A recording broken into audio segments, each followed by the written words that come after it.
Every single day of your pregnancy journey has that one-of-a-kind experience that should never be missed by either of you who's becoming parents.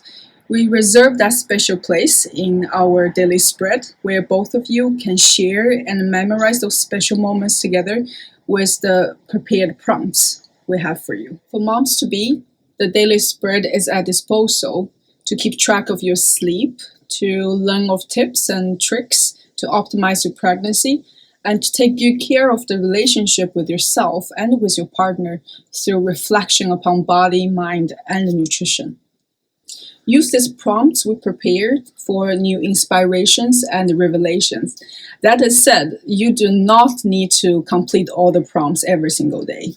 Simply choose the one you're called for to journal about. Sometimes you might just prefer to dawdle, and other times you might want to engage in some deeper reflection instead. We know that sometimes circumstances make it difficult to make time to journal, so every second day you will need to only to do a shorter version with the same benefit, of course, to make it a little easier for you to keep it up.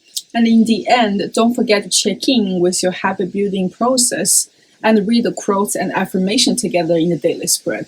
It will help you to remember what a great journey you're blessed to experience, even at times when things are less ideal. With the tiny growth you're making every single day with your partner, you are slowly but surely building the family foundation together as the baby grows in your belly at the same time.